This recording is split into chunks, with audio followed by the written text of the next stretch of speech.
You already know what it is. It's me, your favorite gunner. And you know, hunters, I feel like the monster class of subspecies gets a bad rep. This is disgusting.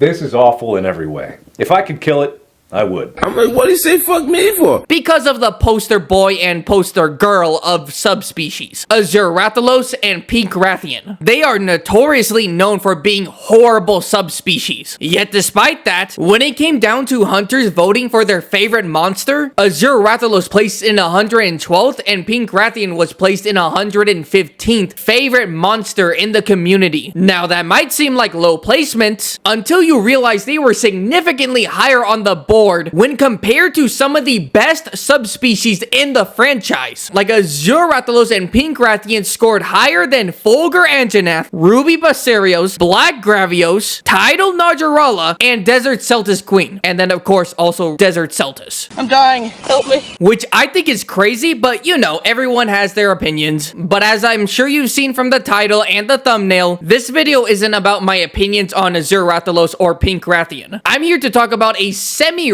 subspecies that I feel like doesn't get talked about enough. And I can't discern whether it's because people dislike it or people like it, but just haven't mentioned him. I'm of course talking about Acidic Glavenus. And this video is to answer the question, is Acidic Glavenus a good subspecies? Now I know that every hunter has their own personal preference when it comes down to if they like a monster or not, but I want to talk about and find out if objectively Acidic Glavenus is a good subspecies. Now to answer that question, we have to answer two other questions first. One, does Acidic Glavenus make sense as a subspecies? Like, does Acidic Glavenus ecology even make sense, or is it just kind of like a reskin just to kind of be a reskin? Like Plum Damiohermitar, it's just a regular Damiohermitar, but purple.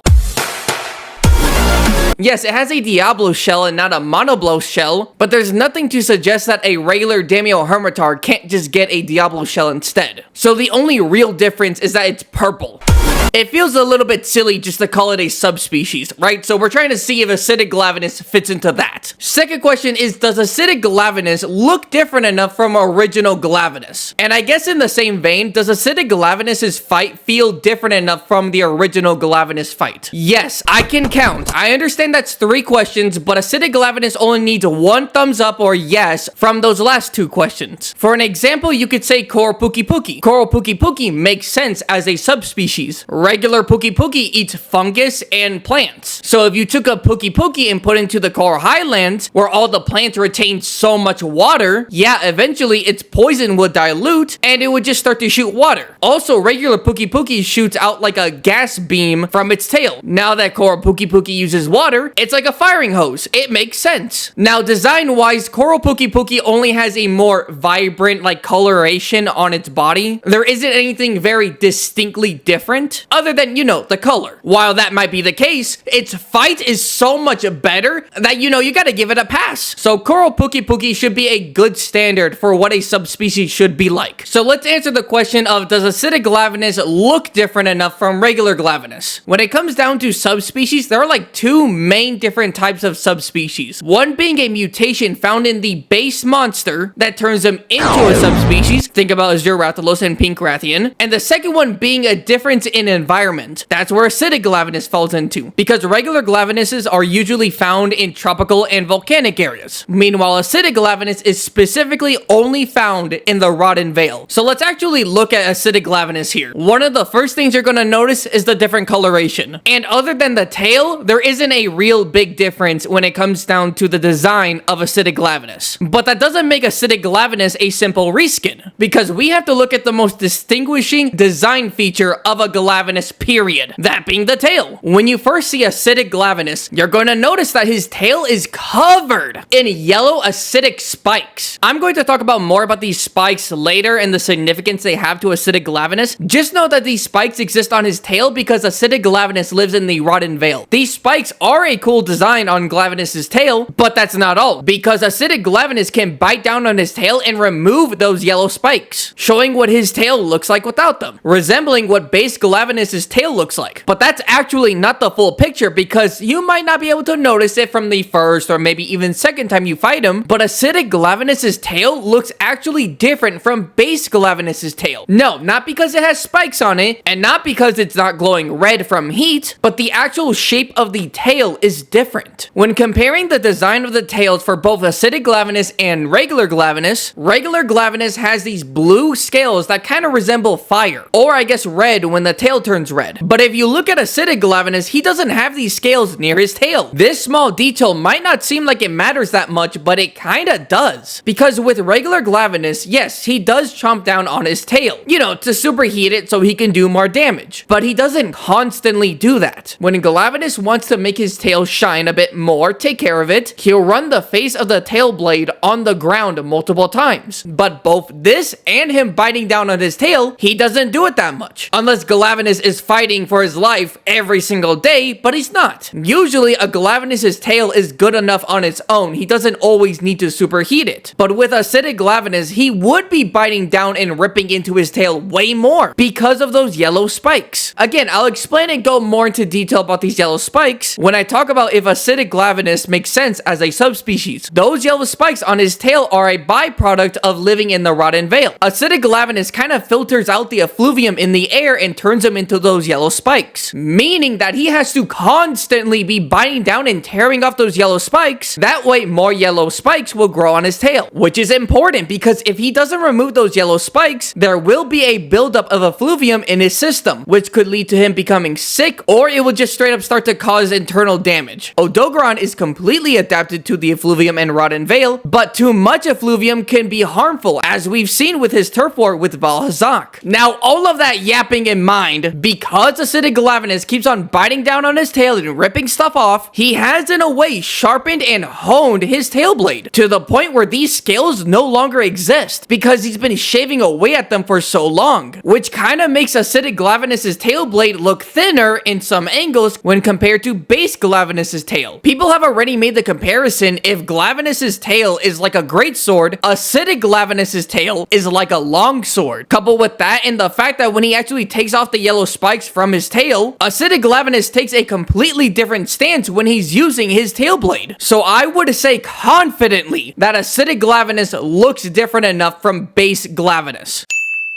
And I guess I could touch up on acidic Glavenus' fight, even though I don't think I really need to because he already got the thumbs up from that other question. I personally like his fight, and the little stance that he does when he actually removes the spikes is pretty cool. I have the power of God and anime on my side! He seems way more mobile and methodical with his tail strikes. Now, I don't think he hits as hard as base Glavenus, but that's probably because he's not doing the 3,000 degree knife challenge on his tail. Holy shit, that's a callback. That just kind of popped into my head right now. Do you hunters remember that challenge? Jeez, that was like, actually, how long ago was that challenge? 2016? Oh my god! That challenge is almost a decade old? Oh my lord! Man, how time flies. That's crazy. Anyways, I think acidic Glavenus' fight is different enough from base Glavenus, but it kind of depends on your playstyle. Because if you're a gunner like me, I'm not getting anywhere near that tail of yours. I'm staying far back and shooting you in the face. So I don't feel as big of a change when he gets all nimble with his tail strikes. But someone like Lance, Hammer, Switch Axe maybe, might have a harder time with someone like acidic Glavenus. So overall, I would say yes, I think acidic Glavenus' fight is different enough from base Glavenus.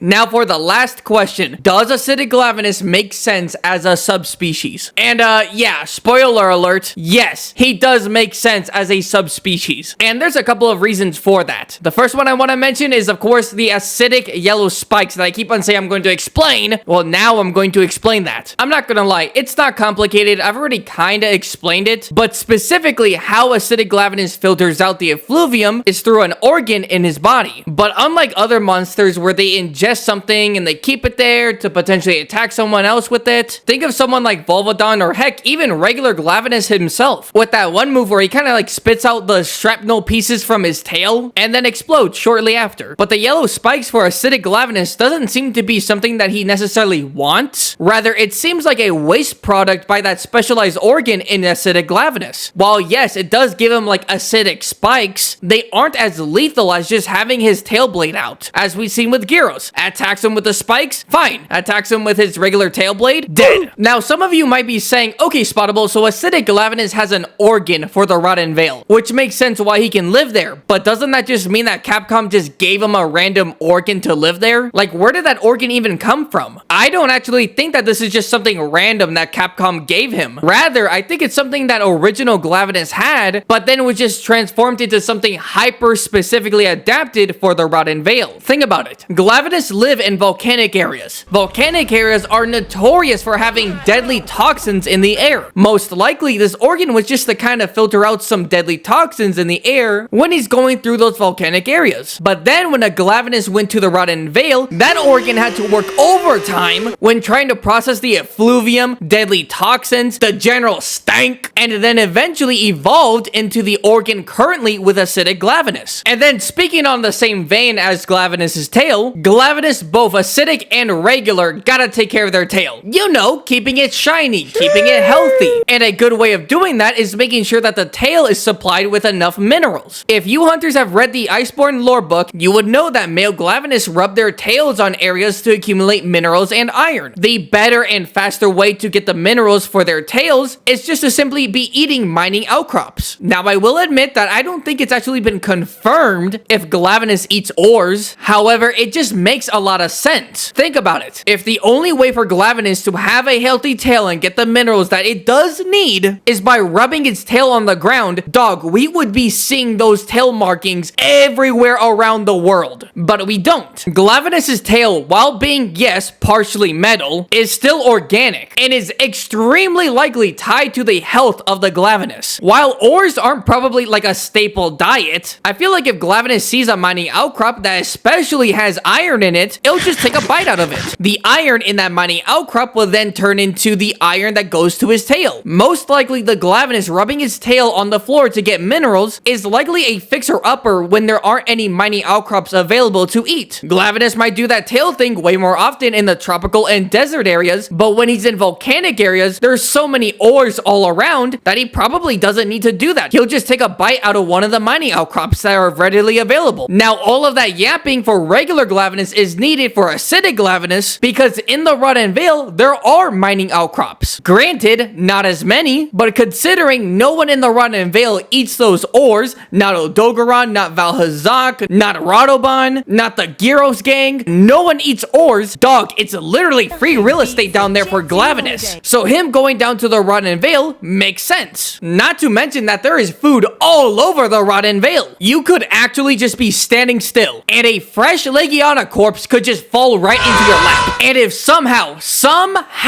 those are not enough reasons for you to think a volcanic monster could live in the Rotten Vale, well, good news, because we already have an example of that exact thing happening, featuring Radoban. Yes, I know, Radoban isn't a subspecies, it's a whole-ass other monster, but still, it shows that with enough time and patience, a volcanic monster can make it in the Rotten Vale. So now, let's go back to the question I wanted answered. Is acidic Glavenus a good subspecies? And I feel like objectively, yes, he's a very good subspecies.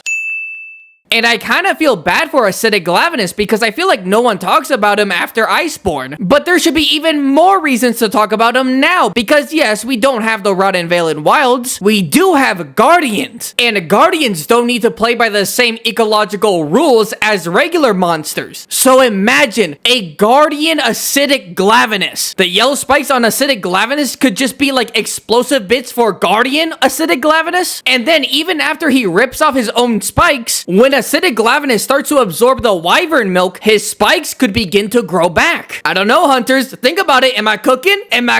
So while yes, I do believe that subspecies as a classification for monsters does get a bad rep, there are still so many amazing subspecies. And acidic Glavenus is most certainly one of them. Whew! I'm not gonna lie, hunters. This video actually was a bit longer than I thought I was gonna make it. I thought I was gonna just make this video like 7 to 10 minutes. Nope. Turned out longer. So if you made it all the way to the end of the video, please, for me and acidic Glavenus, hit the subscribe and the like button. I'm still working on my 10K special video, and that's definitely going to be the video that comes up next. So stay tuned, because it's going to be a banger. And with that being said, I will see you all in the next video. Stay safe, my hunters.